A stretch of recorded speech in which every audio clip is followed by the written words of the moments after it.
Joshua chapter 11. When Jabin, king of Hazor, heard of it, he sent to Jobab, king of Madon, to the king of Shimron, to the king of Akshaph, and to the kings who were on the north in the hill country, in the Arabah south of Kinneroth, in the lowland, and in the heights of Dor on the west, to the Canaanite on the east and on the west, the Amorite, the Hittite, the Perizzite, the Jebusite in the hill country, and the Hivite under Hermon in the land of Mizpah. They went out, they and all their armies with them, many people, even as the sand that is on the seashore in multitude, with very many horses and chariots. All these kings met together, and they came and encamped together at the waters of Merom to fight with Israel. The Lord said to Joshua, "Don't be afraid of them, for tomorrow at this time I will deliver them up all slain before Israel. You shall hamstring their horses and burn their chariots with fire."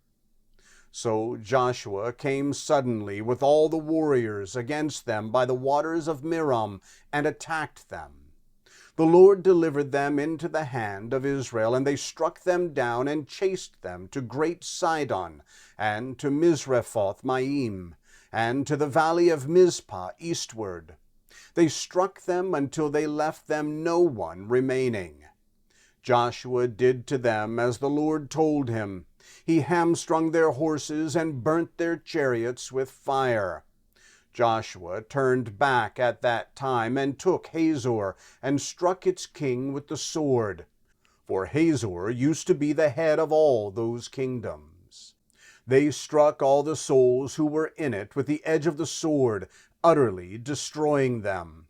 There was none left who breathed. He burnt Hazor with fire.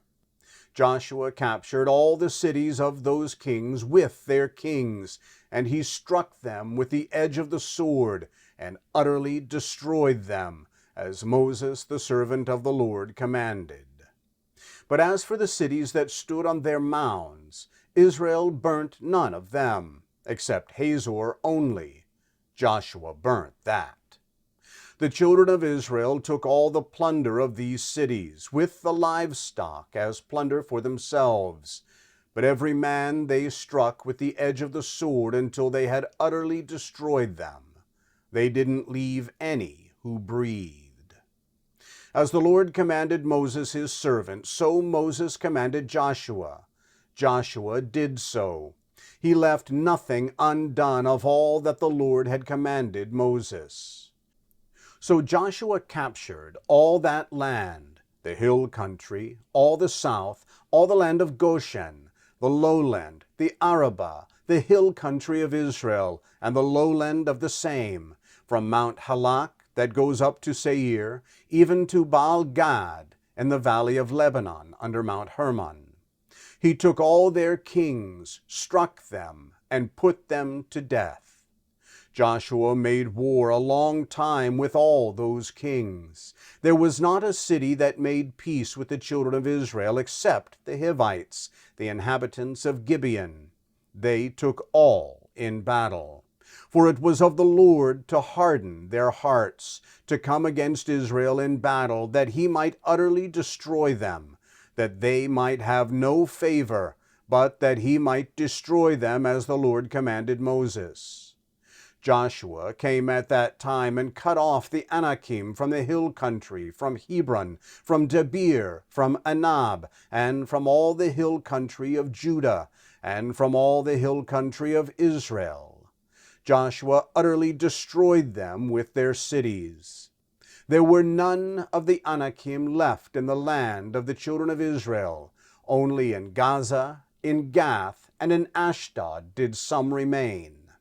So Joshua took the whole land, according to all that the Lord had spoken to Moses. And Joshua gave it for an inheritance to Israel according to their divisions by their tribes. Then the land had rest from war.